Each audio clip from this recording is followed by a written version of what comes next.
A gente está aqui na igreja em uma série de mensagens no livro de Apocalipse. Eu até fiquei feliz esses dias que eu vi outras igrejas também, agora, começando uma série de... Não estão copiando a gente não, tá? Não tenho dúvida disso.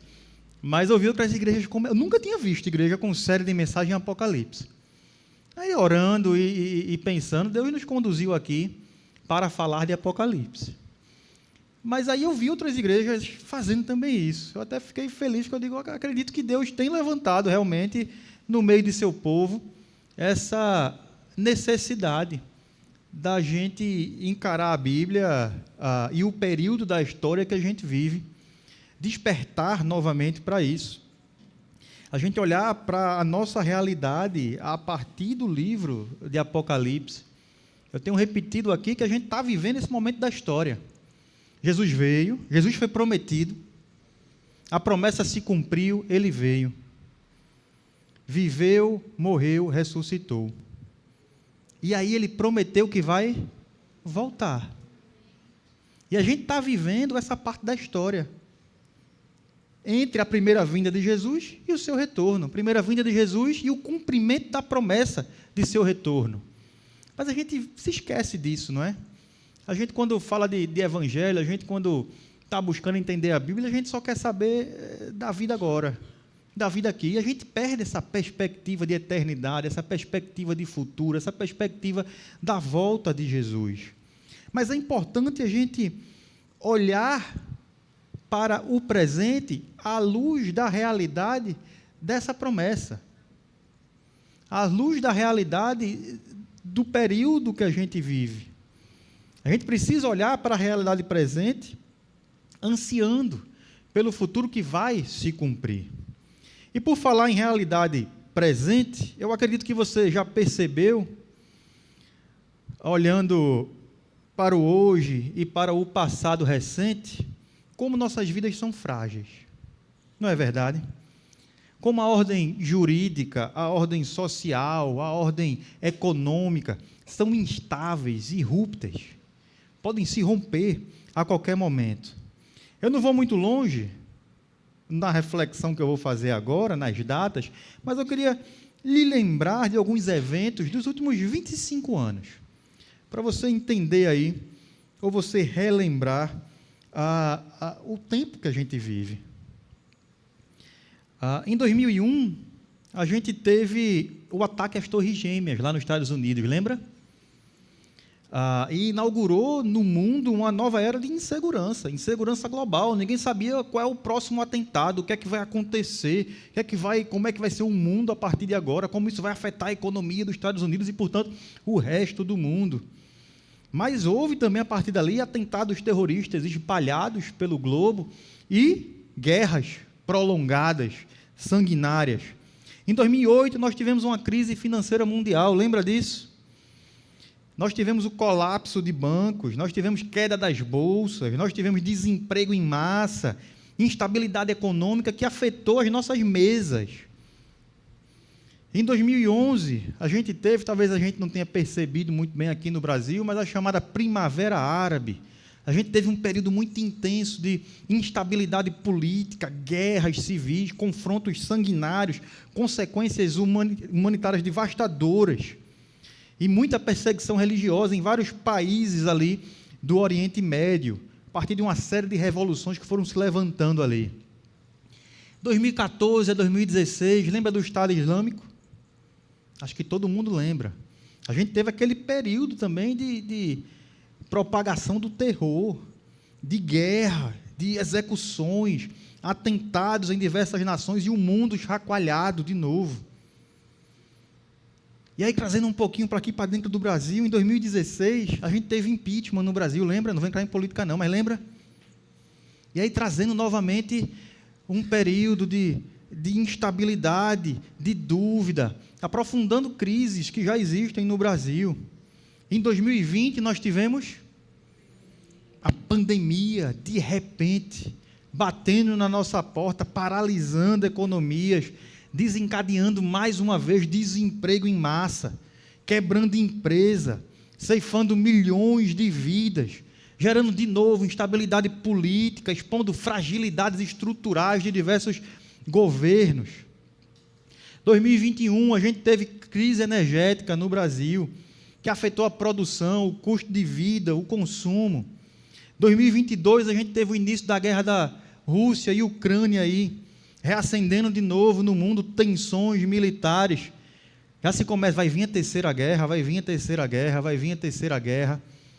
E um impacto na economia global.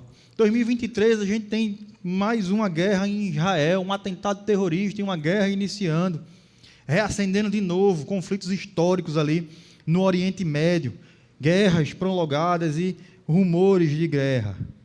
2025, a gente está vivendo no Brasil uma crise institucional, um cenário político e econômico instável, abalado, marcado por polarização, corrupção, politização do judiciário, tarifaço de um lado e mexe na economia aqui, e falta habilidade diplomática, e isso interfere de novo na nossa vida, na nossa mesa.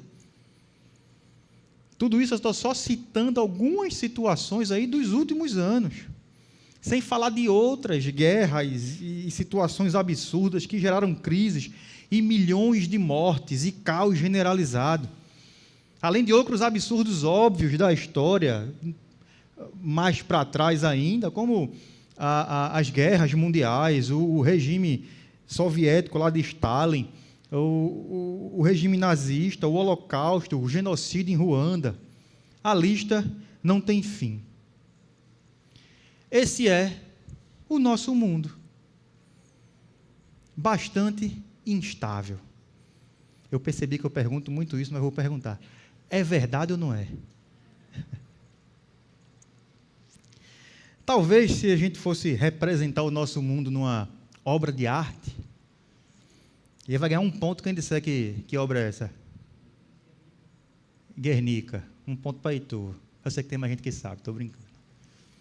Se a gente fosse representar a nossa história aí numa obra de arte, a gente talvez lembrasse aí desse quadro de Pablo Picasso, que é um quadro gigantesco, na verdade, e aí está reduzido para caber no slide. A gente tem aí uma pintura um tanto perturbadora, né? Figuras distorcidas, rostos em agonia, caos.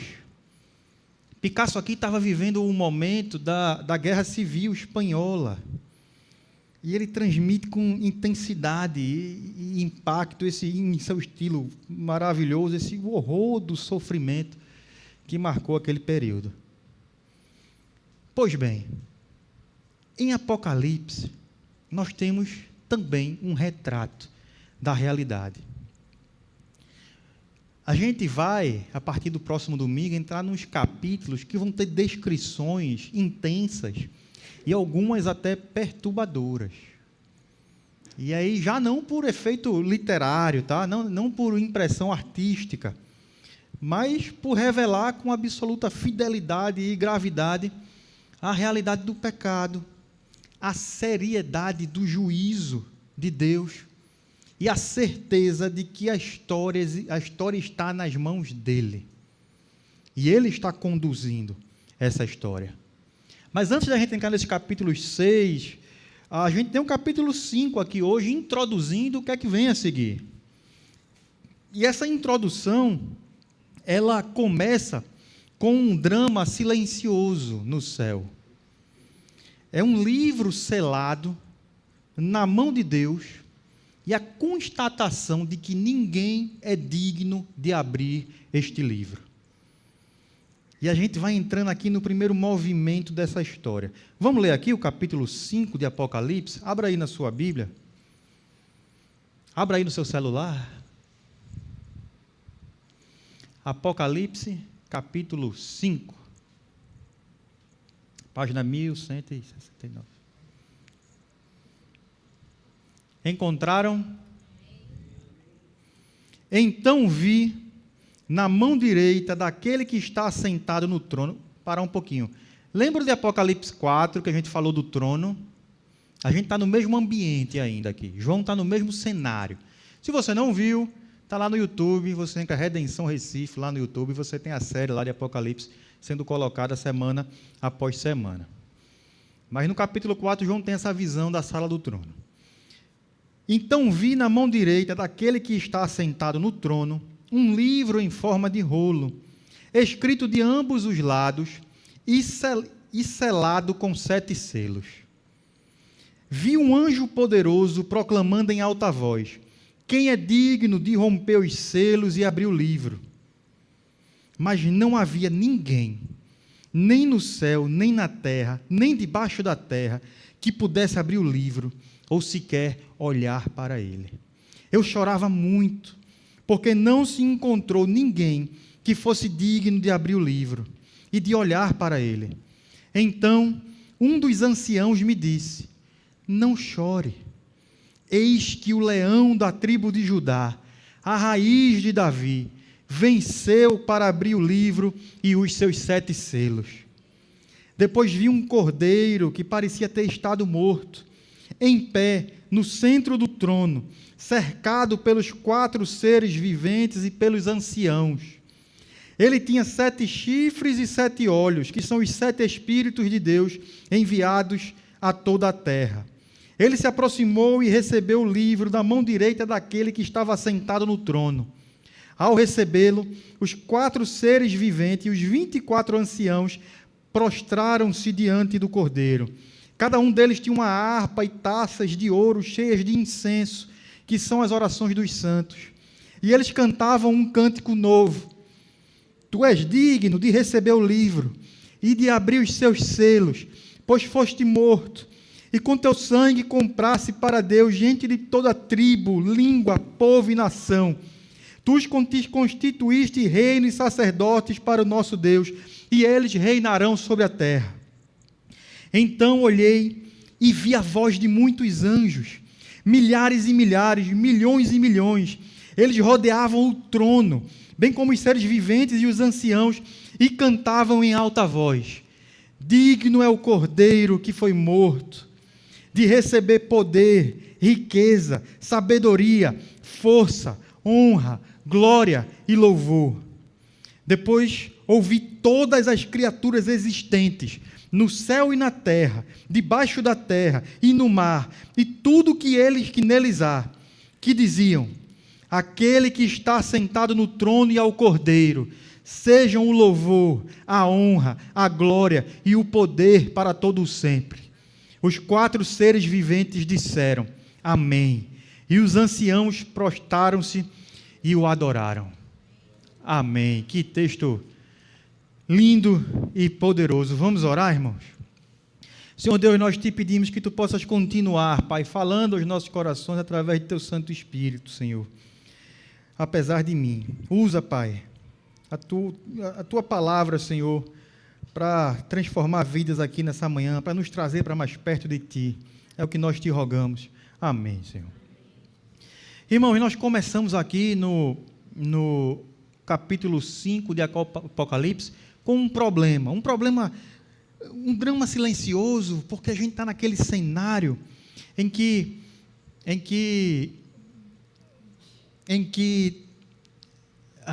Deus está ali sentado em seu trono com um livro, com 7 selos na mão, e não havia ninguém que fosse digno de abrir aquele livro. E parece que há um momento de silêncio, de medo, de tristeza. Aquele livro precisa ser aberto, mas não há ninguém que seja digno de fazer isso. Esse livro que João vê na mão direita de Deus, é o seu decreto soberano sobre a história. É o plano de Deus para a consumação da história, para isso que a gente falou no começo, do cumprimento das promessas de Apocalipse. E nesse livro a gente vai ver aqui em Apocalipse tanto redenção, salvação, graça, como também juízo. A gente vai ter também aqui a vitória sobre o mal, o fim do mal. E por isso que há tensão. A gente não vai chegar lá, a gente não vai conseguir, o livro não vai ser aberto. E esse livro ele é escrito por dentro e por fora, indicando, essa linguagem indica que o livro está completo. Deus já tem o seu plano soberano, decretado para toda a história. E ele vai acontecer exatamente como ele quer, no tempo que ele determinou. Amém? E ele é selado com 7 selos. Isso é um sinal, um símbolo, uma linguagem de que ele é inviolável e que ele é seguro. Lembre que 7 em Apocalipse está sempre significando também perfeição. Esse plano está completo, é guardado por Deus, está seguro. E aí surge, no entanto, o drama. Quem é que pode abrir esse livro? Quem pode iniciar esse final? O cumprimento do decreto de Deus. E a gente tem um silêncio no céu. Porque nem no céu, nem na terra, ninguém do céu, exceto o Cordeiro, ninguém da terra, ninguém na terra, ninguém debaixo da terra, era encontrado digno de abrir o livro. Isso significa que nenhum ser, nenhuma pessoa, nenhum ser criado em toda a história tem autoridade ou capacidade para conduzir a história até o seu desfecho. E João chora muito diante dessa constatação. João entra em tristeza, porque se ninguém abrir o livro, a gente não vai ter a consumação das promessas de Deus. A gente não vai ter o plano de redenção finalizado, o fim do mal aqui na terra, a eternidade na terra redimida por Deus, nos novos céus e nova terra. Mas o choro de João, ele é interrompido por um dos anciãos, que consola João com a notícia de que há sim um que é digno. E aí a cena começa a se transformar. Toda a criação é incapaz, mas há um que é capaz. Existe um que é santo, poderoso, justo, digno de conduzir o plano de Deus para a redenção. O problema da história, ele tem sim solução. Mas ele não vem do homem, não vem de nenhuma outra criatura. Essa solução vem de Cristo, e somente de Cristo. Sem Cristo,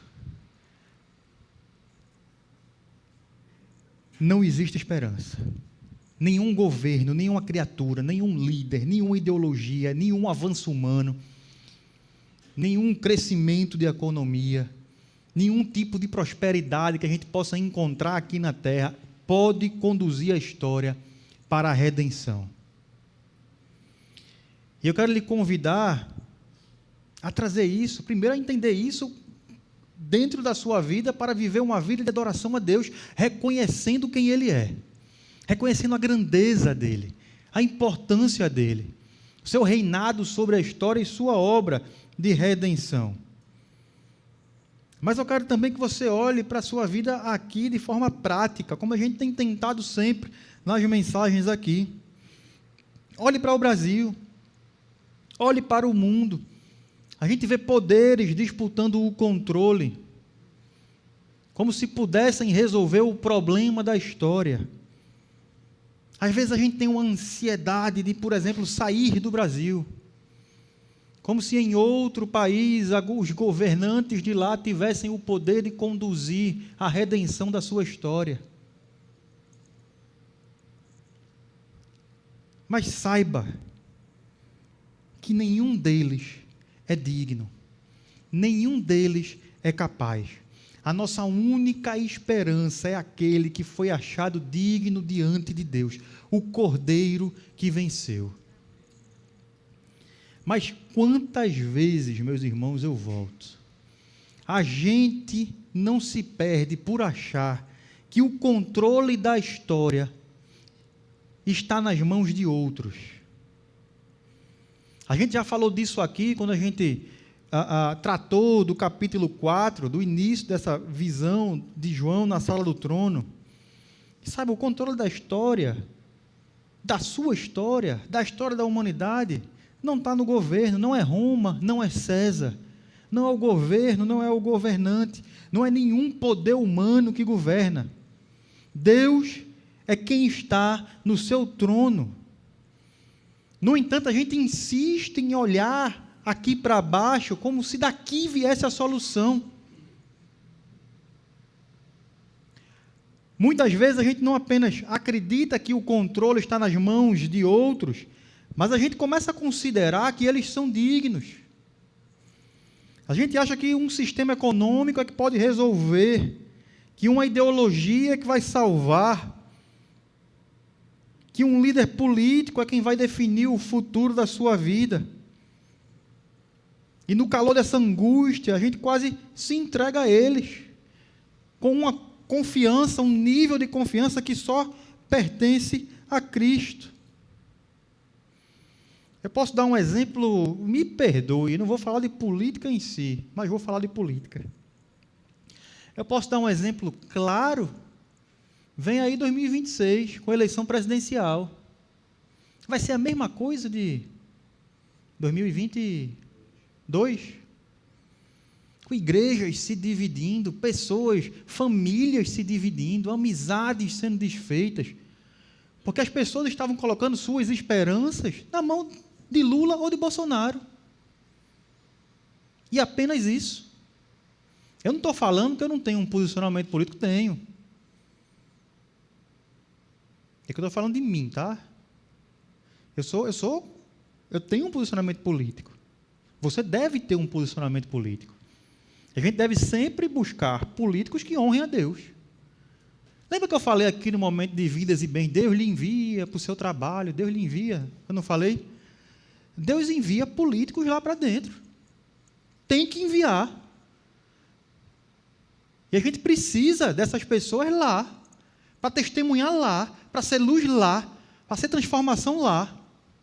Infelizmente, o que a gente tem é gente que usa a fé para ganhar voto, não para ser luz lá. Mas a gente tem que ter essa clareza, essa maturidade, esse discernimento, para não mandar para lá quem desonra a Deus. Não mandar para lá quem vai ser treva, quem não vai ser luz. Então, tendo a opção, nós temos que votar naquele que honra a Deus, naqueles que honram a Deus, em todos os cargos que nós votamos. E pode ser que às vezes não tenha nenhum, como geralmente é assim. E provavelmente vai ser assim de novo para presidente. Aí a gente tem que ir no que mais... não estou direcionando voto, eu nem sei quem vai ser, né, candidato. Estou só dando, porque eu não vou falar em 2026 disso. Mas eu estou falando de esperança. Esperança. Porque quando eu falo tudo isso, você está aí com o coração aquecido, achando que eu estou direcionando para alguém. Ou você está com raiva, achando que eu estou direcionando para alguém. Eu não estou direcionando para ninguém. Mas se mexeu esse ponto com você, tem alguma coisa errada no seu coração, não é em mim não. Você está idolatrando um ou outro. Você está colocando a esperança neles.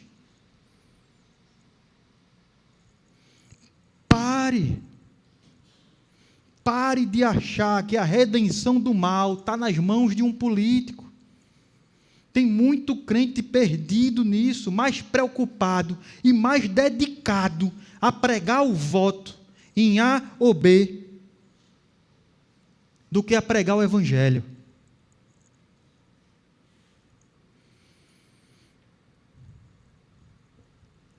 E esse é o problema da história que a gente vê aqui. Ninguém é digno. Então a gente precisa começar a olhar para aquele que é digno. É Ele e é para Ele que a nossa visão agora se volta. João ouve o ancião anunciar que existe um vencedor. E quando ele olha para esse vencedor, ele não vê um guerreiro humano, ele não vê um governante terreno, ele vê o cordeiro que foi morto e reviveu, o cordeiro que venceu. O ancião, ele interrompe o choro de João com uma notícia que muda tudo. Olhe, não chore.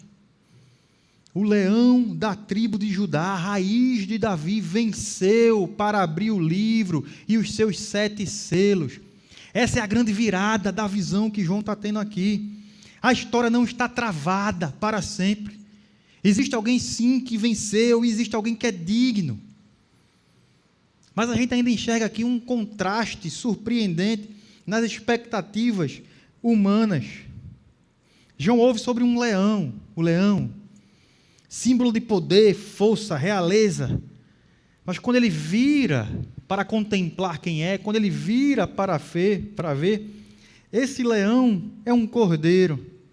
E mais, um cordeiro com a aparência de quem foi morto. As marcas da morte estão nele, mas ele está de pé, vivo, ressuscitado, vitorioso. O leão prometido é o cordeiro sacrificado. E a vitória dele não foi conquistada pela espada, não foi conquistada porque botou A ou B para ser presidente, para ser governador, para ser vereador. A vitória dele foi conquistada pela entrega dele mesmo, para cumprimento das exigências da justiça de Deus. Ele venceu pela cruz, por seu sacrifício em favor de nós. Essa cena, já falei, ela acontece aqui naquela mesma sala que João vê no capítulo 4, na sala do trono, diante da majestade de Deus. E o cordeiro, ele tem 7 chifres, como está descrito aqui no texto. Isso representa a plenitude e o poder. Chifre era sinal de poder. 7 significa o quê? Então tem 7 poder. Significa o quê? Um poder supremo, perfeito, inigualável, o único. Isso são os 7 chifres. Ele tem 7 olhos, que o texto já diz o que é. São os 7 espíritos de Deus. Que a gente já explicou o que é isso. É o Espírito Santo. Isso indica a unidade de Cristo com o Espírito Santo em toda a terra. É uma forma de declarar a trindade, que a gente já conhece, mas também de que o Cordeiro, ele tem todo o poder e todo o conhecimento, está presente em toda a terra. Ele é onipotente, onisciente. Portanto, ele é plenamente capaz de executar o plano de Deus. Então, esse Cordeiro, ele se aproxima do trono e pega o livro da mão direita de Deus. Eu me arrepio. Isso é grandioso. Para mim, isso é a cena central daqui. O plano eterno de Deus, selado e guardado, está nas mãos de Cristo. Ele tem autoridade para executar o propósito de Deus até o fim. O que ninguém podia fazer, ele faz. O que estava fechado, ele abre. O que parecia sem solução, se encontra cumprimento em Cristo. E agora, como se aquele quadro caótico de Picasso, o Guernica, começasse a ser transformado diante dos nossos olhos. É como se essas figuras distorcidas fossem se recompondo. E aqueles rostos sem esperança, em agonia, em cores sombrias, começam a ver a luz. Onde só havia escuridão e desespero, confusão, agora começa a surgir sentido, ordem, esperança. E assim é a obra de Cristo. Ele não apenas toma o livro nas suas mãos, a história do universo nas suas mãos, mas trazendo também aqui para a sua vida Ele toma a nossa história também, quando a gente recebe Ele em nossa própria vida. E não tenha dúvida que aquilo que parecia sem saída, encontra a direção. O que estava quebrado começa a ser restaurado. O que era desespero é substituído por esperança. Se hoje a sua vida parece um quadro caótico, entregue-se ao Cordeiro. Ele é digno e é capaz, é poderoso de conduzir não apenas a história do mundo, mas também a sua história. E isso vale para nós também aqui como igreja. Muitas vezes a gente olha para a igreja, seja aqui ou qualquer outra igreja que você tenha passado, e a gente vê falhas, a gente vê divisões, a gente vê erros, limitações humanas, porque nós somos humanos, falhos, imperfeitos, pecadores. Mas não se engane, a igreja não está nas mãos de homens, ela está nas mãos de Deus, ela está nas mãos do Cordeiro que venceu. E eu tenho plena convicção disso. É Ele quem sustenta a igreja, purifica a igreja, conduz o seu povo. E é Ele quem garante que a missão não vai fracassar, se a gente seguir a Ele. Nós somos uma igreja em plantação. E isso é importante a gente não perder de mente. A gente não está aqui para fazer a igreja conhecida. A gente não está aqui para fazer o pastor da igreja conhecido. A gente não está aqui para fazer nada que não seja glorificar a Deus e anunciar a redenção que há em Cristo. Por isso é o nome da igreja, para a gente não se esquecer disso nunca. A gente não pode se esquecer disso. E a gente não vai. E é por isso que Deus tem feito tanto em nosso meio. É por isso que Deus tem nos abençoado. E quando eu digo abençoado, é abençoado vidas. Deus tem feito milagres em nosso meio. A gente ora. Eu me lembro que eu não vou estar expondo as confessas, não vou expor. Fique tranquilo, mas a gente vê do que a gente conversa, do que a gente conhece, do que a gente senta ali para conversar e orar.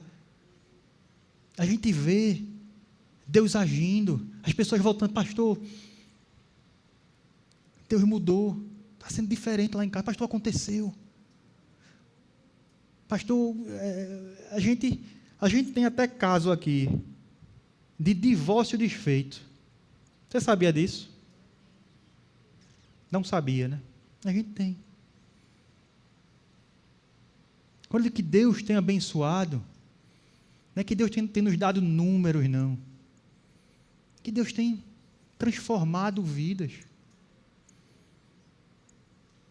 E vai continuar transformando. E a gente tem que ter isso em mente, tanto na nossa vida pessoal, de que Cristo garante que a missão não vai falhar, como na vida comunitária. E a gente entregar a Ele a nossa confiança, a nossa esperança. Lembra que eu falei também aqui no Vidas e Bens, que a gente foi dando o passo e Deus foi colocando o chão, confiando. A nossa vida tem que ser assim também. A gente precisa ter a coragem de tomar as decisões difíceis, de abrir mão do que precisamos. Quando eu falo isso, eu sei e eu oro que o Espírito Santo traga à sua mente o que é que você precisa tirar da sua vida, o que é que você precisa mudar. Onde é que você está se perdendo? Às vezes a coisa não é nem um erro em si, mas o exagero daquilo ali se transforma num erro, um pecado, um vício. E sabe por que isso acontece? Porque a gente termina colocando nossa confiança, nossa esperança em outras coisas, em outras pessoas.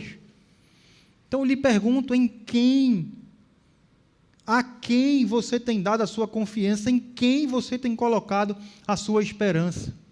No que você tem colocado o alívio da sua alma? Como o pastor Daniel orou aqui e mostrou onde é que há paz. É em Deus. Mas onde é que você está procurando paz? É no celular? É na bebida? É somente na medicação? Não estou falando que medicação não é importante não, tá? Nosso cérebro, nossos hormônios, nossas conexões, muitas vezes precisam de uma medicação para, creio eu, providenciada inclusive por Deus, providência de Deus, para funcionar bem. Ou fazer um tratamento que volte a funcionar bem. Mas a sua esperança está naquela caixinha? Ou você entende que é uma providência de Deus e sua esperança está em Deus? E que Ele pode lhe conduzir.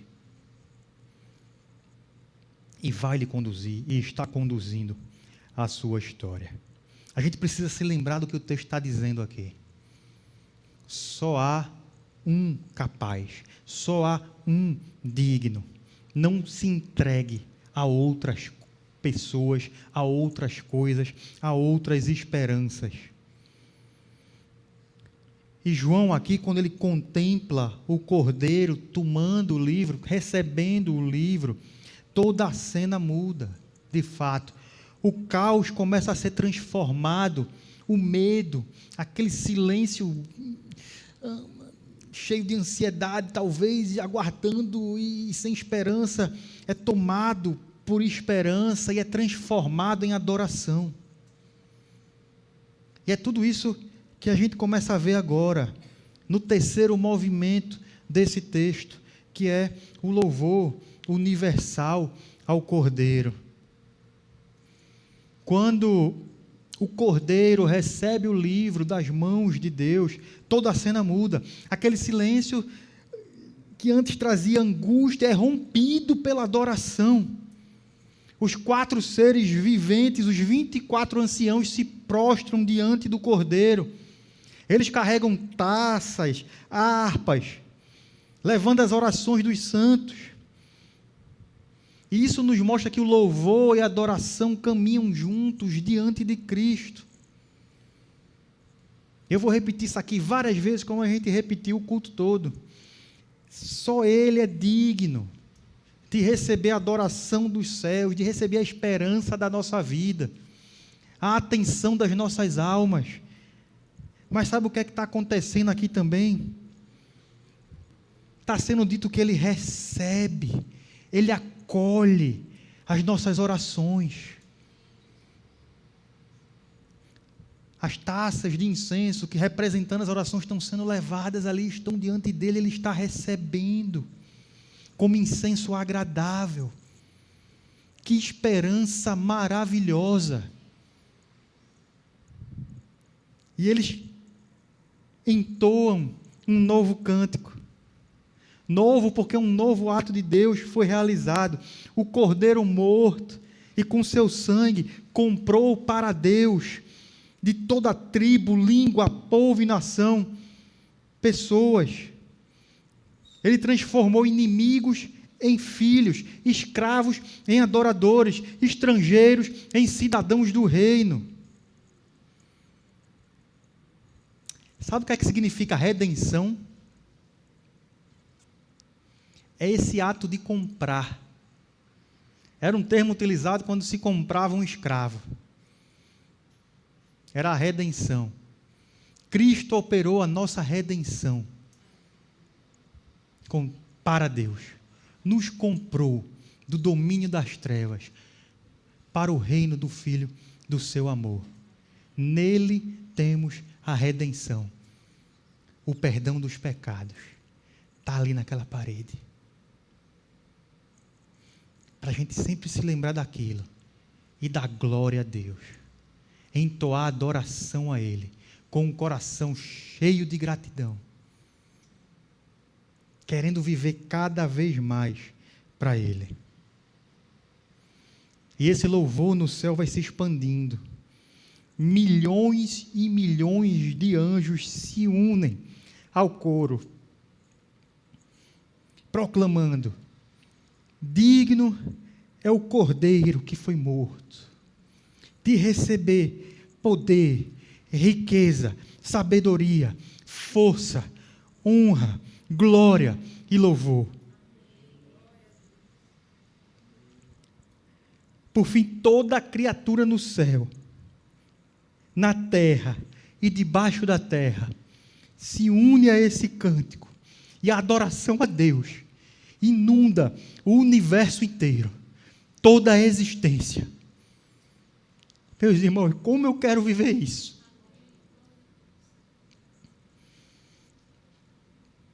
Eu anseio por estar na presença de Deus, junto com toda a criação, com o coração cheio de amor e gratidão por Ele, adorando a Ele, louvando a Ele pelo que Ele fez na minha vida, por Ele ter me comprado para Deus. Como eu quero me unir a toda a criação, a toda a existência, para exaltar o nome dEle. Mas sabe o que é maravilhoso enquanto isso não acontece? Eu não vejo a hora. Aqui não é nenhuma profecia que eu vou morrer, não, tá? Eu pretendo viver um bom tempo ainda. Mas se vocês viverem mais do que eu, fiquem tristes, não. Eu não vou estar morto, não. Não vou, não. Encha seu coração disso. Sabe que eu vou estar onde eu quero estar.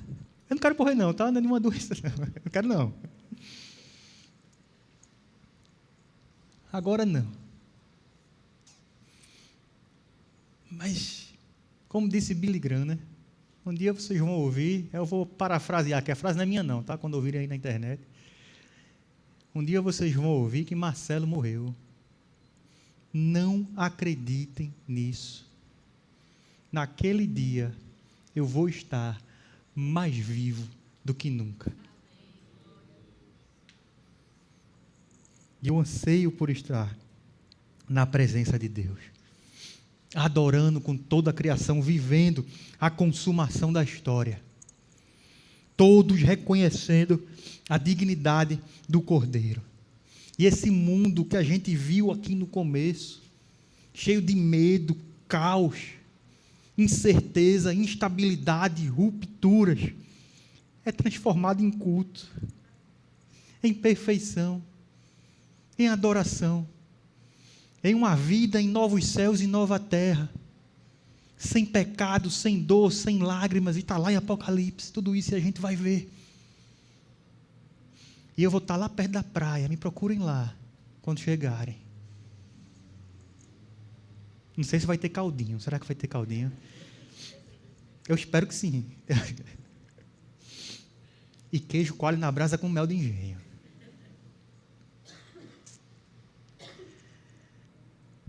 O universo inteiro, que estava marcado pelo pecado, agora se curva diante do Redentor. E eu quero trazer mais um pouquinho aqui para a nossa vida. Se no céu e na terra, um dia, toda a terra, toda a criação, toda a existência se curvará diante do Cordeiro, quem somos nós para vivermos como se nós pudéssemos dividir a nossa adoração aqui, agora? Sabe, irmãos, a nossa vida, a gente está falando aqui que digno é o Cordeiro, digno é o Cordeiro. Cantamos isso aqui várias vezes, eu não sei se foi intencional de Rafael, que eu passo a ideia do sermão para Rafael antes. Quem foi lá e escolheu as músicas? Se foi Laís que escolheu intencionalmente, e sendo ou não, foi obra do Espírito Santo. Como o nosso culto fluiu hoje, todo voltado para o reconhecimento dessa declaração tão maravilhosa. Mas aquilo que ocupa o nosso tempo, Ou reformulando, nossa vida na prática é uma declaração de quem a gente considera digno. Eu vou repetir, que se você gosta de anotar, você vai anotar isso aí, se eu conseguir repetir. Que vem na cabeça, depois não. A nossa vida, na prática, é uma declaração de quem nós consideramos digno. Sabe como é que você vai começar a perceber isso? A que estão voltadas as intenções de suas ações? O que é que está dominando a sua agenda na maior parte dos seus dias? Você quer saber quem é que você considera digno de verdade no seu coração? É aquilo que ocupou a maior parte dos seus pensamentos nos últimos dias.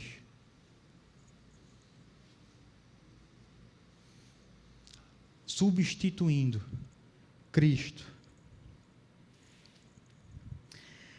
O que domina nossas decisões, aquilo pelo que a gente gasta a nossa força, tudo isso mostra quem de fato a gente adora, quem de fato a gente considera digno. Na maior parte do tempo, é a nós mesmos. Tudo que a gente faz é para nos engrandecer, a maior parte do tempo, muitas vezes. E até Deus e a igreja, a gente só quer para ser parte desse projeto de engrandecimento pessoal nosso. E eu pergunto de novo, é verdade ou não é? A gente precisa, portanto, policiar nossos corações para isso. Não tem nenhum problema você querer coisas boas para você, não. Você estudar, abdicar do seu tempo, se planejar para passar num concurso, para ascender profissionalmente. Esse é o caminho da vida que a gente vive aqui. O que não pode acontecer é isso dominar seu coração. Sabe por quê? Pode até ser que você não passe. Um exemplo de concurso. Pode até ser que você não passe. Que Deus não queira que você passe. E aí? Você vai se satisfazer com o que Deus tem para você? Ou aquilo que você não conseguiu vai começar a dominar o seu coração porque é o seu projeto? Você e os seus planos são mais dignos do que o Cordeiro e o plano dele.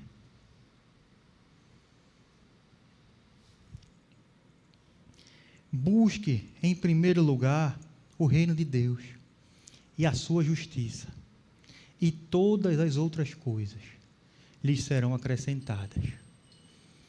Não andeis ansiosos por coisa alguma, pelo que há de comer, pelo que há de vestir, porque nosso Pai, que está nos céus, assim como cuida de toda a criação, das aves que não trabalham, não guardam, e tem todo dia o que comer, das plantas que hoje estão vivas e amanhã estão secas, Deus as veste com majestade, porque Ele não faria o mesmo por vocês, homens de pequena fé. Isso está lá em Mateus 6, de forma parafraseada aqui. É Jesus dizendo para você. Então não engane, não se engane, não entronize no seu coração nenhuma outra coisa, nenhuma outra pessoa, mas especialmente não entronize nem o dinheiro, nem a si mesmo.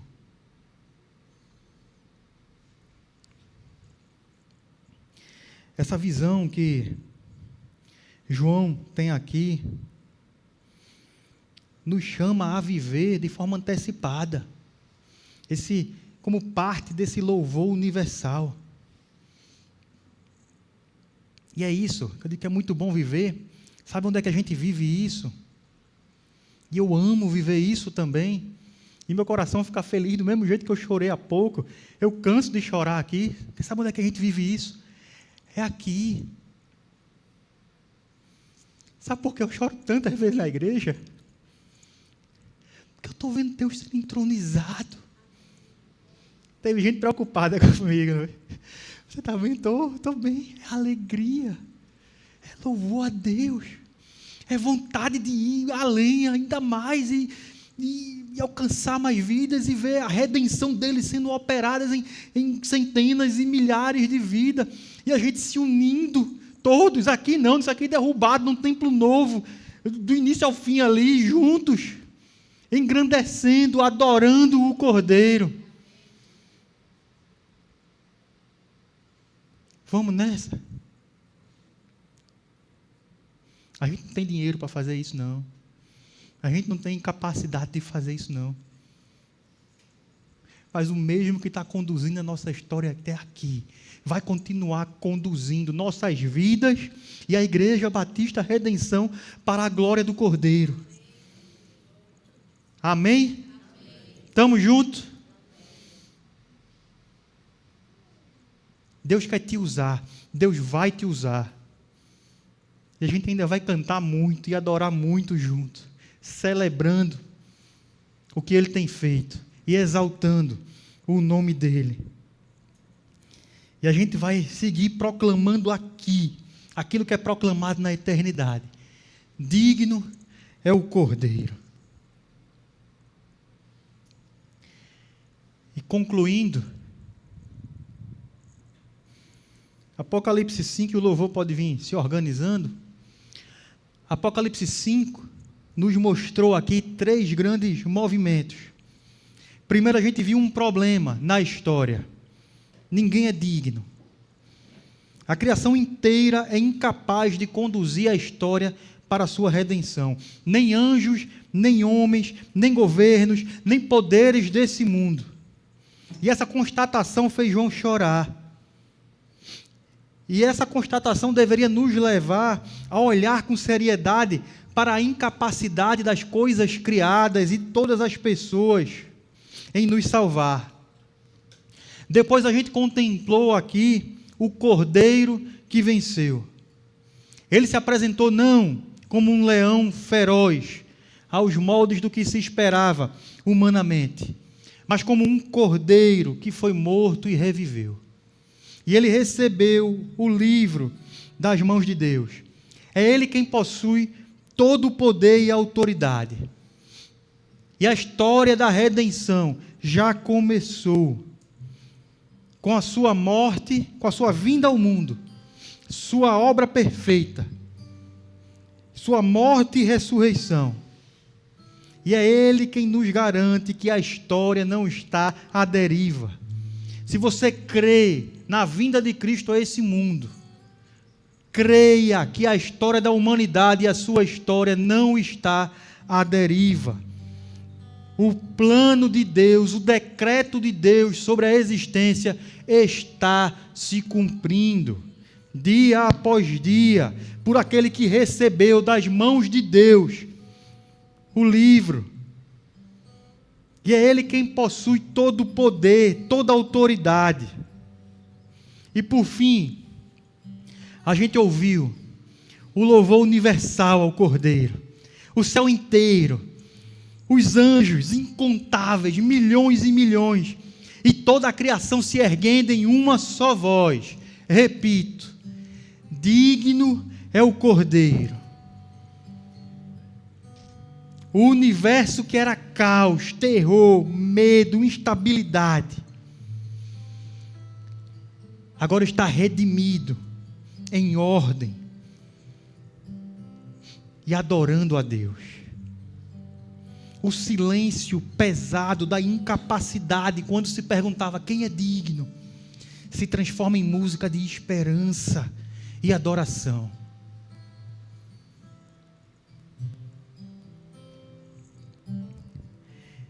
E o que é que isso significa para a gente hoje? Significa que nós não vivemos ao acaso. A história já tem dono, tem direção, tem desfecho garantido. A cruz não foi um episódio trágico, um acidente, mas o início da consumação da existência, da história. Cristo venceu e agora nós aguardamos o dia que Ele voltará para completar aquilo que Ele já começou. Lhe lembro novamente, estamos vivendo essa fase da história. Estamos seguindo com o Cordeiro, rumo à redenção final. Por isso, meu irmão, minha irmã, eu lhe faço uma pergunta direta, final, e mais uma vez, quem tem sido o centro da sua esperança? Onde você tem buscado segurança? Se a sua vida está difícil, se a sua vida está parecendo um quadro confuso, lembre-se de que apenas o Cordeiro tem o poder de transformar o caos em ordem, a dor em esperança, o desespero em louvor. E hoje, como igreja, que a gente já possa viver, continuar vivendo, como parte desse coro que um dia encherá todo o universo. Que a nossa adoração, a nossa confiança, a nossa esperança, a nossa vida inteira seja um testemunho diante do mundo, declarando que digno é o Cordeiro.